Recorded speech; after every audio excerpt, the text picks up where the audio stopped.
Renaud Beretti, merci de nous recevoir pour cette première journée de maire. Alors, Bonjour. on va revenir avec vous sur hier soir, bien entendu, et puis on va aussi aller en ville, puisque vous êtes un habitué des réseaux sociaux, on voit très régulièrement à travers la population, c'est un de vos points forts. Alors, hier soir, beaucoup d'émotions, un discours que vous avez écrit et qui retrace 30 ans de présence dans cette ville d'Aix-les-Bains qui vous est chère. Oui, c'est vrai, d'abord de l'émotion, pour beaucoup de raisons. D'abord parce que c'était le terme du mandat de Dominique Dore en tant que maire d'Aix-les-Bains. Donc 18 ans, c'est pas rien dans une vie d'homme, dans une vie d'élu et dans la vie d'une ville. Il y a eu depuis 1969 3 maires à Aix-les-Bains, André Grosjean, Gratien Ferrari, puis Dominique Dore. Donc je suis le 4e en un demi-siècle finalement. Donc voilà, c'est un morceau d'histoire de la ville très important. Et donc il y avait toute cette émotion qui a ressurgi, celle de Dominique Dore naturellement, de l'équipe municipale bien sûr, des services, et puis la mienne, ça va de soi, avec beaucoup de monde, beaucoup d'Aixois qui étaient venus au rendez-vous. Voilà, donc ça a fait un moment très particulier. Et ce discours, oui, je l'ai écrit voilà, pour expliquer mon parcours, d'où je viens, qui je suis. Quand on est, comme moi, premier adjoint pendant une décennie, on est un peu dans l'ombre. D'ailleurs, on a pu me le reprocher d'être, comment dire, un peu effacé, voilà ce qu'on me disait. Mais je trouve que c'est normal, le maire est celui qui arbitre, qui donne la direction, et puis les adjoints appliquent la politique municipale. Donc voilà, j'ai souhaité expliquer d'où je venais, mes origines familiales, ma famille, mon parcours personnel. C'est touchant, il y avait tous vos enfants, oui. Il y avait vos parents aussi. Oui, également, oui. Oui, j'avais souhaité qu'ils soient là. Quelques amis aussi, fidèles, depuis toutes ces années. Oui, c'était une partie de ma vie, l'explication pour pourquoi j'étais là hier soir, pourquoi j'étais candidat à ce fauteuil de premier magistrat. Il y a la famille, il y a les origines, la famille, les amis, souvent issus du scoutisme, parce que j'ai été scout pendant longtemps. De nos jours, ça peut prêter à sourire peut-être, mais le scoutisme, ça m'a permis de sentir voilà, qu'il y avait quelque chose en moi. Finalement, je l'ai qualifié comme étant le sens de l'engagement envers les autres.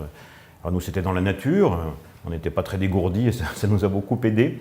Et surtout, l'enseignement qu'on nous a donné, c'était celui-ci, c'était d'aller vers les autres, de s'engager dans la vie. Et finalement, c'est ce que j'ai fait. C'est ce que j'ai fait, donc je voulais rappeler cela. Après, il y a eu la pratique du sport. J'ai fait des arts martiaux quand j'étais jeune, par l'intermédiaire de mon père. Vous voyez, ce presse-papier qui vient de la police de Saitama, qui est, je l'ai eu quand j'avais 14 ans. Voilà, c'est un souvenir, mais dans le souvenir, dans la symbolique, comme il y a l'autre presse-papier ici, qui est le blason d'Aix-les-Bains, vous voyez, ce sont 2 symboles pour moi importants. C'est ma jeunesse, mon adolescence, la pratique des arts martiaux, donc c'est une discipline, c'est le respect, c'est l'engagement aussi. C'est aussi un passage de témoin, on apprend et ensuite on transmet. Donc voilà, j'ai ces petits symboles-là, personnels. De vraies belles rencontres pendant toutes ces 30 dernières années. Puis après, il y a eu l'engagement dans la vie publique où voilà, il y a des personnes qui ont compté.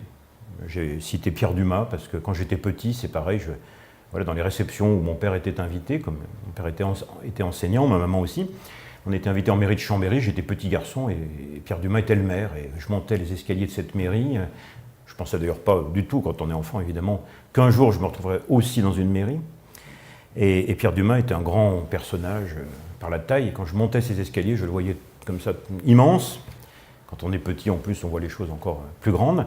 Et ensuite, sa légende, son histoire personnelle de résistant, très courageux. Je me souviens qu'en 1940, alors que nous avions déjà perdu la guerre, il était allé déposer une gerbe au monument aux morts à Chambéry. Donc ce sont des actes, quand on est très jeune comme cela, courageux. Puis ministre du général de Gaulle, de Georges Pompidou, donc une référence pour le petit Savoyard que j'étais. Ça donne le là aussi. Oui, bien sûr, c'est une exigence, ça montre qu'on croise des personnages qui ont eu des destins importants. Et un jour, Pierre Dumas s'approche de moi et puis se penche et me dit « Jeune homme, je vous ai beaucoup observé et il me semble que vous devriez faire de la politique. » Et c'est vrai que ça m'avait surpris qu'ils me disent cela, et je les ai conservés de très belles lettres manuscrites assez longues. C'est quelqu'un qui savait écrire et qui prenait le temps d'écrire. Il y a eu Jean Blanc aussi, qui à l'époque était sénateur maire de la Ravoire et qui avec Michel Barnier composait ce tandem RPR-UDF et de l'Union pour la Savoie. Et moi j'ai finalement été formé dans un monde politique presque idéal. Ça paraît bizarre aujourd'hui, où tout a été chamboulé, mais voilà, où la droite et le centre savoyard dans une sorte de modération, de pondération, de travail en commun, d'équilibre, travailler ensemble. Quelqu'un qui avait un certain âge, qui était un homme mûr, un sénateur expérimenté, bienveillant, moi je trouve, on aurait dit Jean Gabin un petit peu dans sa faconde, dans sa bonhomie, qui est un homme très gentil, mais travailleur, un grand travailleur, et qui avait su sentir que Michel Barnier allait être un personnage important, et l'avait poussé finalement par une alliance à prendre la présidence du département. Donc voilà, dans le respect. Moi j'ai été finalement formé dans cet esprit-là. Pierre Dumas, Jean Blanc, Michel Barnier qui m'a recruté, j'avais 23 ans au Conseil général à l'époque, comme collaborateur. Donc là, ça a été mes années de formation finalement. J'étais jeune collaborateur, j'ai vécu le référendum de Maastricht, j'ai la photo là-bas, la visite du Dalai Lama en Savoie, que j'avais contribué à organiser. Ça a été 3 semaines de travail presque jour et nuit pour que cette visite soit réussie. C'était les Jeux Olympiques, la préparation olympique, donc toute une effervescence, un travail en commun partenarial des services de l'État, des collectivités, du comité d'organisation des JO.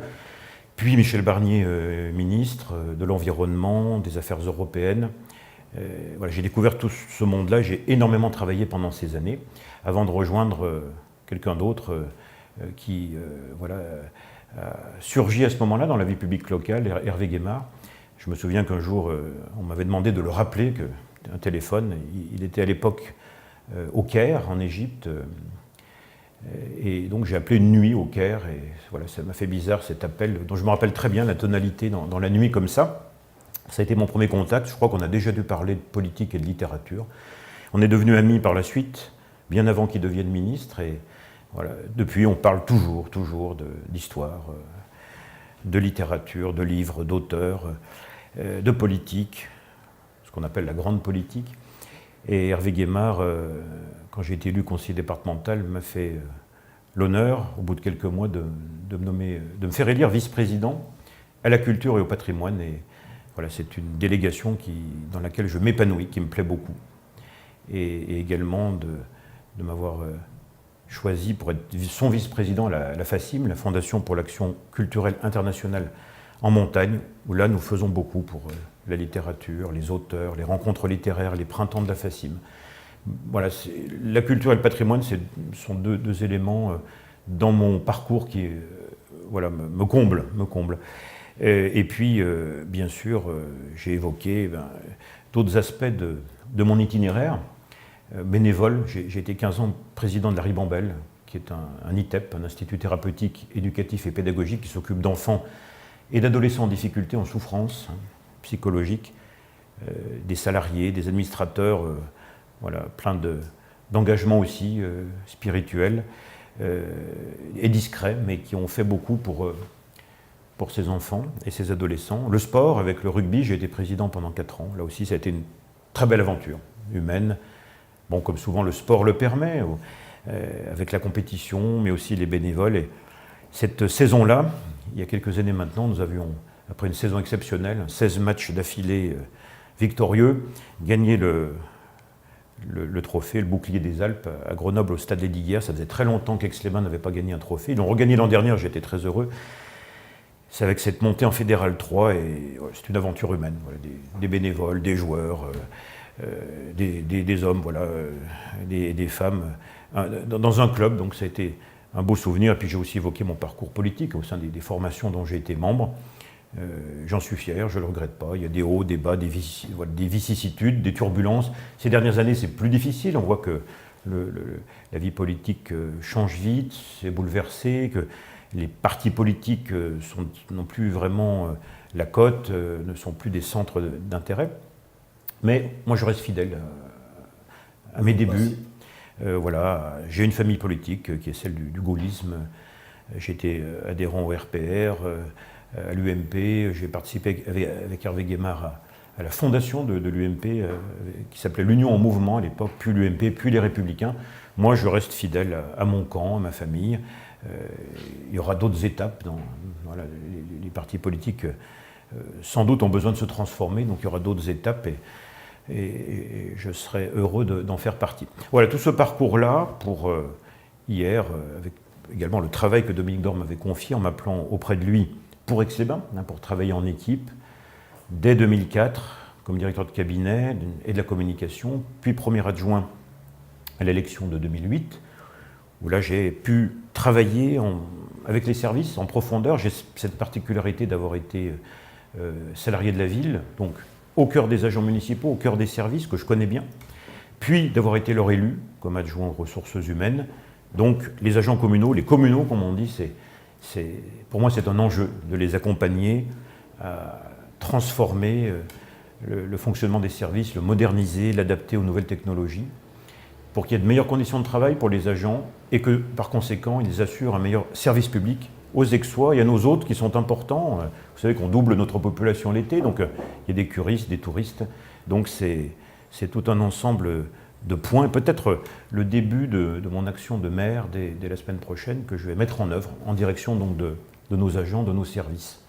Donc connaissance de l'intérieur des services, mais aussi, comme j'aime souvent le dire, sur le terrain. Enfin, vous le disiez tout à l'heure, c'est vrai que moi j'aime bien, c'est un ancien maire qui n'est plus de ce monde qui me disait qu'il aimait respirer la ville, marcher le matin, sentir ce qui se passe, dire bonjour, échanger avec les agents, avec les gens, les commerçants, voilà, savoir ce qui se dit, ce qui se pense, ce qui va bien, ce qui va mal.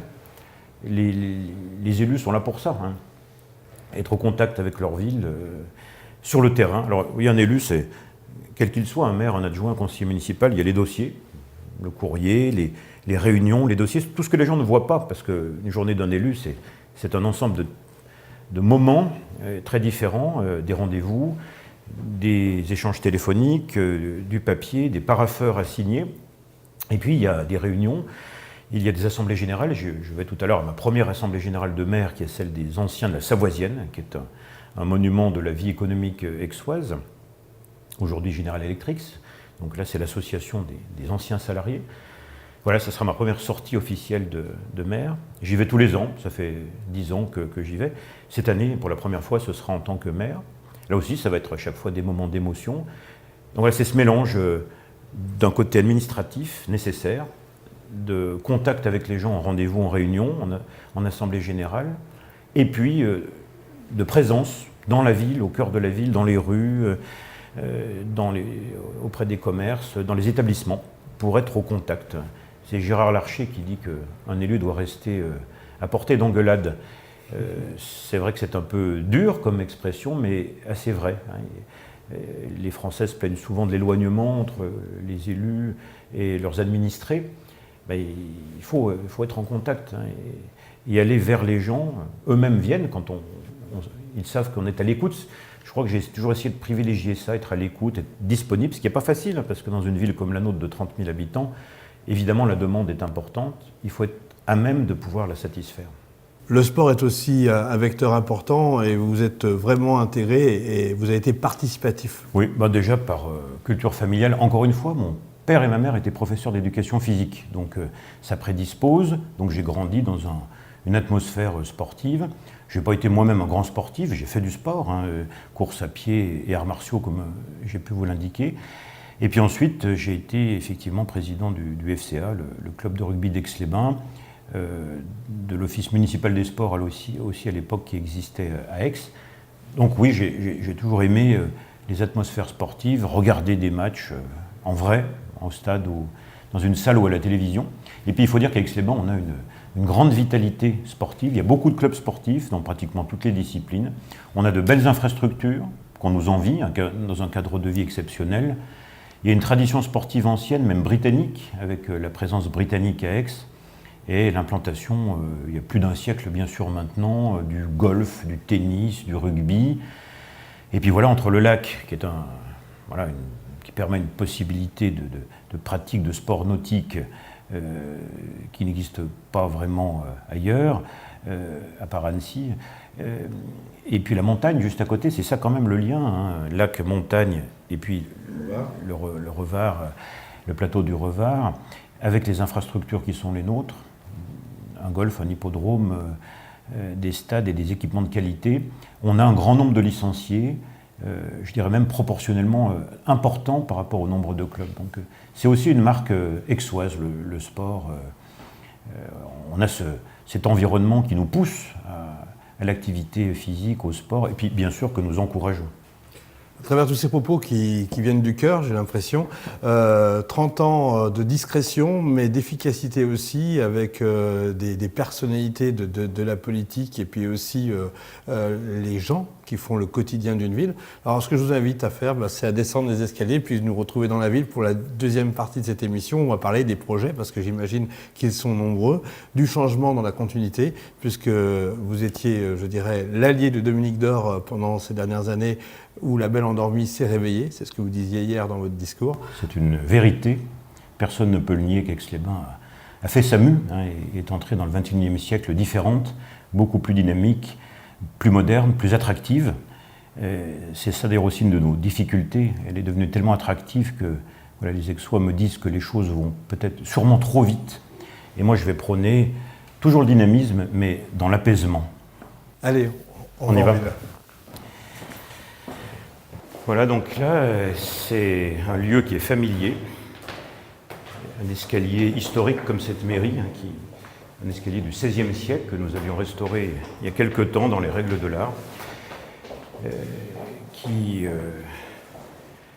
qu'on emprunte tous les jours, mais toujours avec le même plaisir, parce que c'est le patrimoine des Aixois, une ancienne maison seigneuriale, et cet hôtel de ville d'Aix-les-Bains est, comme la ville, un peu pittoresque, particulier, parce qu'il est construit sur un temple romain. C'est un des 3 derniers temples romains encore debout en France, dans notre pays. Sur ce temple romain a été construite une église à l'époque. Donc on est vraiment dans le passage du paganisme, de plusieurs dieux romains, puis gallo-romains, à la chrétienté, un seul Dieu, et ensuite à la République, enfin en passant bien sûr par les États de Savoie. Donc c'est toute l'histoire d'Aix-les-Bains. On voit les blasons ici de la famille de Seyssel qui sont encore conservés. Et les mariés aixois, eh bien voilà, entrent par cette porte et vont dans le salon d'honneur. Donc c'est l'histoire vraiment de notre ville qui est concentrée dans cet hôtel de ville magnifique. Et ici nous allons passer par le musée dit lapidaire. Les citoyens étaient réunis hier, étaient invités. Alors oui, effectivement, comme il y avait beaucoup de monde, donc ce musée lapidaire, dit des pierres, on voit ces murs romains magnifiques, encore debout, et puis la statuaire et des éléments romains, gallo-romains, liés d'ailleurs aussi à l'histoire de l'eau qui est sortie de terre. Aix-les-Bains, c'est Aquae, l'eau qui sort de terre pour se soigner, vous voyez, avec des baignoires, et puis ces statues avec une statue d'une déesse romaine que j'aime beaucoup. Parfois, je viens ici, puis je la regarde. On ne connaît pas son nom, mais voilà, ce visage me plaît beaucoup. Peut-être une déesse de l'eau d'Aix-les-Bains. Là, c'est un Hercule qui a perdu plusieurs de ses membres à travers les siècles. Et donc, c'est un lieu très particulier. Et d'imaginer que... C'est ressourçant. Oui, on pénètre dans les racines et sans jeu de mots, les sources de la ville. Hein. Aix-les-Bains, c'est un temple à l'origine, une agora, la place sur laquelle nous allons sortir, le parvis désormais de l'hôtel de ville, l'arc de Campanus qui est non pas un arc de triomphe, mais un arc funéraire. Et puis en face, il y avait les bains, donc les bains romains que l'on peut encore voir. Donc c'était vraiment la base de l'édification et du peuplement de notre ville. Et le projet qui nous attend, celui des anciens termes, c'est finalement un retour aux sources, là encore sans jeu de mots, aux origines d'Aix-les-Bains. On revient avec un enjeu principal de réhabilitation, d'abord de sauvegarde du patrimoine et de sa réhabilitation. Donc, mais bien sûr. Nathalie qui est voilà, un des premiers visages de la mairie, puisqu'elle accueille nos visiteurs. Alors, Nathalie, c'est bien sûr les Aixois qui viennent ici s'exprimer, on va dire, demander rendez-vous, dire ce qui ne va pas. Puis aussi, voilà, nos hôtes, hein, les curistes, les touristes, que vous voyez en grand nombre hein, tout au long de l'année. Voilà, il y a Martine également qui a dû s'absenter. Donc bon, bonne journée.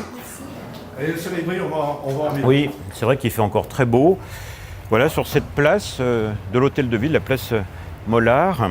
Donc entre la mairie, comme je vous le disais d'un côté, le square du temple de Diane, et puis voilà, l'enjeu. L'enjeu, parce qu'on en parle beaucoup. Hein, oui, à venir des anciens termes nationaux. Ces termes, c'est 2000 ans d'histoire, puisque depuis la fondation d'Aix-les-Bains, les bains romains pour se soigner, et sur ces bains ont été édifiés des bâtiments liés aux soins. Pendant la maison de Savoie, les États de Savoie, des bains impériaux, puis républicains, les 5 républiques, jusqu'à ce que l'État vende ces bains il y a quelques années. Et nous sommes maintenant nous sommes portés acquéreurs de ces 50 000 mètres carrés. Et l'enjeu, eh bien, avec le groupe SAS, la Société d'aménagement de la Savoie, et Bouygues, c'est premièrement de sauver le patrimoine. Il y a un patrimoine extraordinaire qui appartient à tous les Aixois, aux Savoyards, aux Français, et puis de transformer aussi le bâtiment, le faire lui aussi entrer dans le XXIe siècle. Donc c'est un enjeu à la fois de stationnement, là nous sommes au-dessus du parking de l'hôtel de ville, qui peut être agrandi, vous voyez, sous cette marquise. Donc d'abord du stationnement, de la réhabilitation et de la sauvegarde du patrimoine, la création d'un centre d'interprétation du patrimoine, puisque nous sommes labellisés Ville d'art et d'histoire. Donc ce serait faire entrer les visiteurs dans l'histoire en cheminant à travers l'histoire palaffitique, c'est-à-dire les premiers peuplements à l'âge de bronze au bord du lac du Bourget. Bonjour cher ami. Ça va Albert? Non, je suis très content, c'est symboliquement de rencontrer Albert qui est un ami, un porte-drapeau, donc un patriote, et puis surtout qui a été ami, éditeur, agent de Frédéric Dard, donc écrivain, auteur de San Antonio. Voilà. Donc on s'occupe des enquêtes du commissaire San Antonio au quotidien. Et ça m'a fait grand plaisir parce que j'ai été, comme beaucoup de gens de notre génération, un lecteur de San Antonio au collège, au lycée, et rencontrer Albert. Donc, on se voyait souvent lors des cérémonies comme porte-drapeau, et j'imaginais pas qu'il était par ailleurs un fin connaisseur C'est pas du tout incompatible. Ah mais au contraire, mais j'étais très heureux que ça se passe à Aix-les-Bains. D'ailleurs, on a quelques petits projets, voilà, de... Mais quand vous serez moins occupé, si tant est que vous soyez un jour... Ça, on ne sait pas. Portez-vous le mieux possible. Merci Albert, bonne journée avec le soleil, au plaisir. Et donc une visite à travers le temps, finalement, et qui permettrait, à travers ce passage dans l'histoire, d'entrer dans le monde du savoir, une médiathèque, qui manque à Aix-les-Bains. On a une belle bibliothèque, mais nous n'avons pas encore de médiathèque. La médiathèque de nos jours, c'est le livre, c'est aussi le numérique. Et avec une salle d'exposition pour les artistes, et puis des commerces, des services publics pour mieux accueillir le public à un seul endroit, pour tous les documents à faire, et des logements. Donc vous voyez, c'est un ensemble de problématiques à concilier, et un énorme chantier, difficile. En plusieurs étapes, j'imagine. Mais oui, en plusieurs phases, comme on dit, et passionnant. Vous voyez qu'avec Aix-les-Bains, on a beaucoup on est en direct de visiteurs qui viennent voir la ville, qui viennent voir le...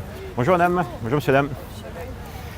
Alors, bonne visite. Une ville touristique, une ville qui est devenue touristique aussi, et jeune, avec par exemple des activités comme Musilac qui ont amené aussi une autre dynamique. Oui, c'est un ensemble de vitalité finalement, hein. Nos activités traditionnelles, et puis Musilac qui effectivement a pris un essor national, on peut dire, hein, avec... bonjour messieurs, dames. Avec ce festival pop-rock qui est clairement identifié sur la scène nationale, et puis des tas d'autres festivals qui nous sont chers. Il y a le tango, il y a les opérettes, il y a toute une programmation. Et oui, c'est Aix-les-Bains, vous voyez bien, on est dans des styles aussi bien avec l'Astoria ici, Art Nouveau, que de l'Art déco, que du néoclassique, que de l'art romain. Il y a un ensemble de styles juxtaposés qui traduit assez bien notre histoire, qui est un petit peu éclectique. Et donc la programmation culturelle et des spectacles l'est également. Elle est pour tous les publics. On revient sur le côté pratique, vous parlez de stationnement avec les termes. Oui. Il y a aussi la difficulté en bas de la ville, du côté du Pré-Rayon, où il y a un gros projet. Il y a aussi un projet de parking dans le secteur du bas de la ville, quand on descend, là où se trouve le marché, et dans l'aboutissement à la fois de la rue de Genève et de l'avenue de Verdun, qui avec la rue de Chambéry sont les 3 artères commerçantes principales. Et là, nous avons un projet de parking, effectivement, pour augmenter notre capacité de stationnement. On voit que toutes ces voitures, à toute heure du jour, qui passent ici, qu'il y a l'attractivité aixoise, importante, depuis 2001, mais avec une contrepartie qui est l'augmentation de la circulation, des problématiques de stationnement. C'est le mal de la décennie dans toutes les communes. Dans toutes les communes, on le sait bien, mais dans une ville, bonjour messieurs, dans une ville comme la nôtre, j'ai appelé à l'apaisement. L'apaisement parce qu'il y a trop de comportements routiers qui sont trop agressifs. Il y a une construction, une densification dans la ville qui apporte bien sûr de nouveaux habitants, des ressources nouvelles. C'est l'expression d'un dynamisme. Mais les Aixois, ils me l'ont dit très clairement, ont le sentiment que c'est allé trop vite et trop fort. Et moi, je prône, j'aurai l'occasion de dire comment dans les semaines qui viennent, mais je souhaite consulter davantage les Aixois à la faveur des réunions de quartier. Il faut réussir à faire une pause, à freiner, à ralentir. Je ne dis pas arrêter, on ne peut pas arrêter. Il y a beaucoup de choses qui sont lancées et qu'on ne pourra pas arrêter. Sollicitation aussi finalement. La ville est attractive. Bon. Il y a la loi aussi qui contraint, il y a le plan local d'urbanisme, il y a le futur PLUI. Tout cela est une contrainte qu'on ne pourra pas freiner. Je vais essayer de rétablir les choses et, si vous voulez, essayer de rendre l'urbanisme plus humain, à taille plus humaine. Vous voyez, par terre, il y a tous ces petits chiffres, ce sont des calculs qui sont en train d'être faits pour justement analyser la circulation dans le secteur et voir comment nous pourrions organiser différemment les choses, surtout si nous lançons le chantier des anciens thermes. Là, c'est un autre aspect d'Aix-les-Bains. Le parc thermal, avant Aix-les-Bains, était organisé, si vous voulez, là c'est une route départementale, le parc de verdure, qui est vraiment le parc emblématique de la ville, n'était pas coupé de la place de l'hôtel de ville, ni même avec le haut de la ville, il y avait une circulation en croix, si vous voulez. On va essayer de rétablir cette circulation qui était naturelle dans l'organisation de la vie, autour de l'eau. Les thermes ici, les gens déambulaient jusqu'à ce parc, qui est un parc très fréquenté. Les gens aiment bien. C'est le cœur de la ville, hein, le parc de verdure, avec le théâtre évidemment, et puis le palais des congrès qui est juste derrière. C'est ça. On a un centre des congrès où on peut, pour les congressistes, circuler à pied, aller à pied de son hôtel jusqu'au centre des congrès. Et les gens aiment bien ce parc qui a des essences remarquables. On a encore une fois cette présence britannique qui fait que ces personnages ont implanté des essences rares. Vous avez là-bas le désespoir des singes, que j'aime bien, qui est, comme son nom l'indique, est un arbre où les singes avaient du mal à s'accrocher. On a des plantes exotiques, il y a des fougères préhistoriques, et puis nos jardiniers ici c'est un petit peu notre... Les fleuristes, c'est reconnu. Moi j'adore, les Aixois apprécient beaucoup ce parc, entre statues et créations florales qui sont remarquables, et d'ailleurs primées, parce que cela fait 2 fois que nous avons le premier prix national, la fleur d'or, qui est décerné par le ministère du Tourisme et qui vient récompenser le travail municipal, celui de nos jardiniers, les jardiniers aixois, c'est un peu des magiciens. Ils sont à la fois jardiniers, connaisseurs des plantes et des végétaux, mais aussi ils fabriquent. Ils sont menuisiers, ils sont sculpteurs, et ils fabriquent chaque année avec une grande imagination, une grande créativité, ce qui fait une marque de fabrique aixoise, une sorte d'identité florale de notre ville, avec une thématique différente et un fleurissement 4 saisons. Et c'est vrai qu'avec les beaux jours, qui durent longtemps, les Aixois, les curistes, les congressistes, les touristes, les enfants aiment bien ici se retrouver. Même si, avec le temps, là aussi, il y a une question de tranquillité à préserver, puisqu'il y a trop de scooters, parfois même de voitures qui traversent ce parc emblématique de la ville, avec un restaurant qui date de 1933. Cette fontaine marocaine qui a été faite par des éligeurs de la région de Fès et qui vient marquer le fait qu'à Aix-les-Bains aussi, comme à Évian pour l'Algérie, des négociations ont eu lieu entre le gouvernement français sous la 4e République en 1955 et les différents représentants du Maroc. Ces négociations ont conduit à l'indépendance du Maroc. Donc c'était une façon aussi de rappeler qu'Aix-les-Bains, dans la tradition des villes thermales, était aussi une ville de négociation internationale. Et une fontaine, évidemment, parce que nous sommes une ville d'eau. Et nous aboutissons au théâtre de verdure, derrière nous, qui là aussi est dans la tradition aixoise du spectacle, de la fête, de l'animation, à côté de la pergola qui elle aussi date des années 30, sous cette belle forêt de cèdres, qui fait que là aussi nous avons une composition un peu hétéroclite et baroque de ce jardin de ville finalement, qui est surplombé par les anciens grands palaces aixois, à côté d'une rue très commerçante. Voilà, c'est ça Aix-les-Bains, c'est de la vitalité. C'est une ville qui bouge tout le temps. On ne s'ennuie jamais quand on est... Et puis avec vous, on la vit avec passion. Il y aurait tellement de choses à dire sur tellement d'aspects différents de la ville. Hein. Sur l'aspect économique, oui. Parce que on parlait de la vitalité d'Aix-les-Bains de par son patrimoine, son tourisme. Sur l'aspect économique, il y a aussi des choses que vous souhaitez développer ou des orientations que vous souhaitez prendre. On parle beaucoup de nouvelles technologies aujourd'hui, on parle beaucoup de start-up. On en est où avec Aix-les-Bains sur ce sujet? En parler, c'est toujours très bien. C'est vrai que c'est à la mode, mais il y a beaucoup de choses à faire dans une ville de tradition, mais qui est aussi moderne. Il y a beaucoup de jeunes chefs d'entreprise qui développent des produits sur Aix-les-Bains. Moi, je souhaite effectivement, je vous ai parlé de modernisation de nos services. C'est des choses toutes simples, mais en face, oui, on le voit d'ici, il y a un carreau qui est cassé. C'est dangereux, il peut tomber sur un enfant, sur une personne qui passe. Une nouvelle technologie doit permettre, alors moi, dans ces cas-là, ce que je fais, je prends en photo, voilà, vous êtes un geek. zoom. Si tout le monde était geek, ce serait formidable. Et ensuite, j'envoie au service, mais peut-être qu'une application permettant de signaler le problème tout de suite serait utile. Donc là, on est dans finalement l'action publique digitale, on va dire. Ouais, l'instantané. L'instantané. Il faut aussi que nos services soient en capacité de répondre. Ils sont très actifs. Hein. Ça, c'est le centre technique municipal ou le service bâtiment. Mais voilà un endroit qui est caractéristique d'Aix-les-Bains. Les gens s'y retrouvent pour les concerts.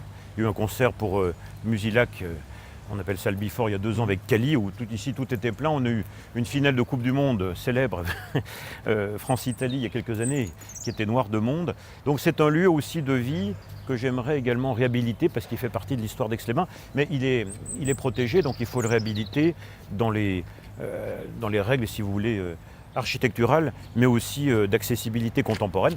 Pour moi, c'est un enjeu, parce que vous voyez qu'à côté du Théâtre de Verdure, on débouche par ce cheminement sur le centre des congrès, qui est là aussi une de nos vertus, celle de développer également, on a parlé du sport, du tourisme, du thermalisme, développer également les congrès d'affaires, congrès sportifs, les plus divers, puisque nous avons un superbe équipement. Ce centre des congrès qui date de 1975, qui a été rénové sous le premier mandat de Dominique Dore et qui a de grandes capacités d'accueil pour à la fois des concerts comme des conférences avec des ateliers. Puis vous voyez la pergola dont je vous parlais avec les moutons, alors ce n'est pas des moutons de Panurge, mais ce sont nos jardiniers qui ont fabriqué, comme des menuisiers, ces petits moutons au milieu de cette pergola, qui elle aussi revit parce qu'on a pu faire des rencontres littéraires assez passionnantes il y a 2 ans ici même, avec ce soleil automnal magnifique. Et surprenant, c'est magnifique. On revient à votre discours d'hier, vous parliez beaucoup de citoyenneté. Oui, absolument. Oui. Là-dessus, il y a aussi des choses à faire, à nourrir, si je puis dire. Non, on ne fait jamais assez. Hein, vos orientations. Oui. Moi, j'ai évolué sur cette question. Moi, j'avais une vision très, simple de la démocratie, où si les gens sont contents de vous, ils vous reconduisent, s'ils ne le sont pas, ils vous sanctionnent. Mais les choses ont changé. Les gens, alors à la fois, critiquent leurs élus en les trouvant trop éloignés, et puis en même temps demandent à être associés davantage. Alors on a fait des expériences de citoyenneté, de démocratie participative intéressantes. Je ne dis pas que rien n'a été fait, bien au contraire. Par rapport au précédent mandat, des choses ont été entreprises, mais c'est vrai que nos concitoyens en demandent davantage. Alors la citoyenneté, j'ai envie de développer, alors j'en parlerai plus tard, mais j'ai quelques idées en tête pour chaque fois que nous avons un chantier en préparation, essayer d'associer au maximum les riverains par exemple, pour qu'ils puissent prendre connaissance de l'enjeu, échanger et que nous puissions adapter le chantier ou le projet au ressenti des riverains, parce que c'est eux qui vivent sur place, hein, c'est pas ni les élus ni les techniciens, enfin pas toujours. Et puis par aussi les nouvelles technologies, l'information digitale de nos concitoyens pour qu'ils puissent s'exprimer en direct, donner leur avis. Je crois que c'est très important de donner son avis en toutes circonstances. Et puis, comme je l'ai vu chez mes collègues de Chambéry et d'Albertville, je trouve qu'être mobile, et non pas seulement dans un lieu fixe, est important, c'est-à-dire aller au plus près des habitants, avec peu importe la façon, hein, que ce soit avec un tréteau ou un petit véhicule, que la mairie soit mobile pour aller au plus près des gens, parce qu'il y a des gens qui ne peuvent pas se déplacer ou qui n'osent pas, tout simplement, ou qui n'ont pas envie. Aussi les choses. Et puis aussi, vous voyez comment on fait là, on dit, bon, voilà, on échange, respirer une ville, comme je disais, c'est quelque chose de très important. On ne peut pas...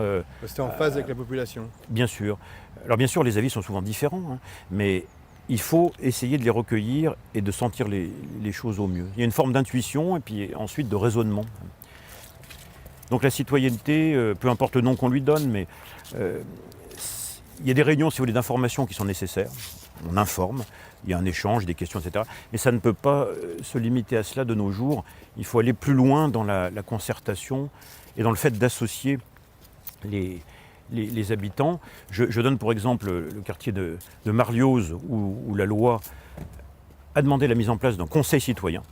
Ce que nous avons fait, mais nous sommes allés bien au-delà de la loi, puisque ce conseil citoyen, sincèrement, fait plaisir à voir. Moi, j'ai plaisir à aller les rencontrer, parce qu'il est composé d'acteurs dynamiques du quartier, qui ont envie de dire des choses, qui ont des idées, qui ont des propositions.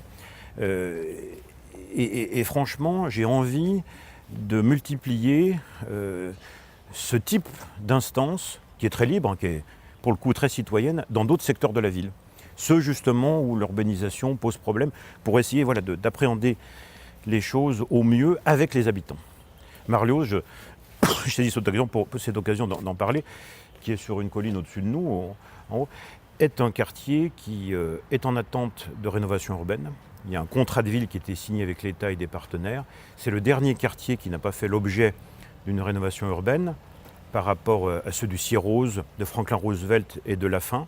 Il y a une attente des habitants importante. On attend nous aussi des financements. Et là, ce quartier qui est un peu isolé de la ville, il faut monter sur la colline, qui est avant un vignoble, qui est très urbanisé. Ce sont les logements sociaux les plus anciens d'Aix-les-Bains. Ils datent de la fin de la 4e République. Ils sont concentrés dans une barre.